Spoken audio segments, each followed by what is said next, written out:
বিশ্বের বিভিন্ন ধনী ব্যক্তিদের জীবনের কাহিনীতে নানা ধরনের টুইস্ট আছে। ধনী হতে চাইলে জীবনে ইতিবাচক চিন্তা আর কর্মকাণ্ডের বিকল্প নেই।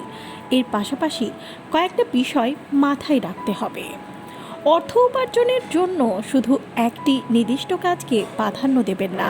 ধরুন, চাকরির পাশাপাশি ছোটোখাটো ব্যবসা শুরু করবেন, যা আপনাকে আরও উপার্জনে সহায়তা করবে।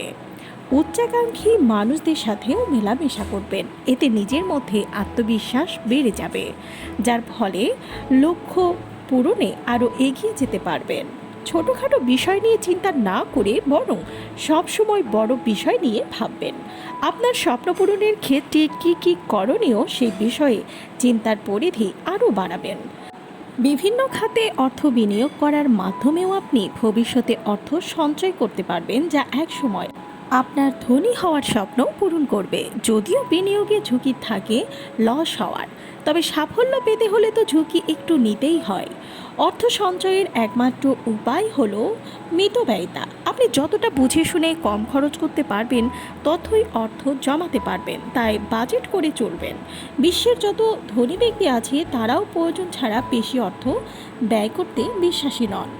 ধনী হতে চাইলে জীবনধারাও সঠিক আর সুস্থ রাখতে হবে। এই জন্য সকালে ঘুম থেকে দ্রুত উঠবেন, এরপর করবেন শরীরচর্চা। মনে রাখবেন, সুষ্ঠু জীবনযাত্রার মাধ্যমে আপনি যেমন শরীরকে সুস্থ রাখতে পারবেন, ঠিক তেমনই মনকেও লক্ষ্য পূরণে কাজ করার জন্য উৎসাহী করতে পারবেন। ধনী হওয়ার স্বপ্ন পূরণের ক্ষেত্রে আপনার লক্ষ্য নির্দিষ্ট করবেন, আর সেই লক্ষ্যেই এগিয়ে যাবেন নিরলস পরিশ্রমের মাধ্যমে। আপনার লক্ষ্য যতটা বাস্তববাদী হবে, ততটাই আপনি সফলতার পথে এগিয়ে যাবেন। ধনী ব্যক্তিরা তাদের ঋণ পরিশোধের বিষয়ে খুবই সতর্ক থাকেন। যত দ্রুত সম্ভব ঋণের বোঝা হালকা করবেন, না হলে ভয়াবহ পরিণতি হতে পারে। ধনী হতে চাইলে আপনাকে অবশ্যই কমফোর্ট জোন থেকে বেরিয়ে আসতে হবে। ধনী ব্যক্তিরা সর্বদা কাজ নিয়ে ভাবেন, এজন্য তারা আরাম আয়েশের জীবন পছন্দ করেন না।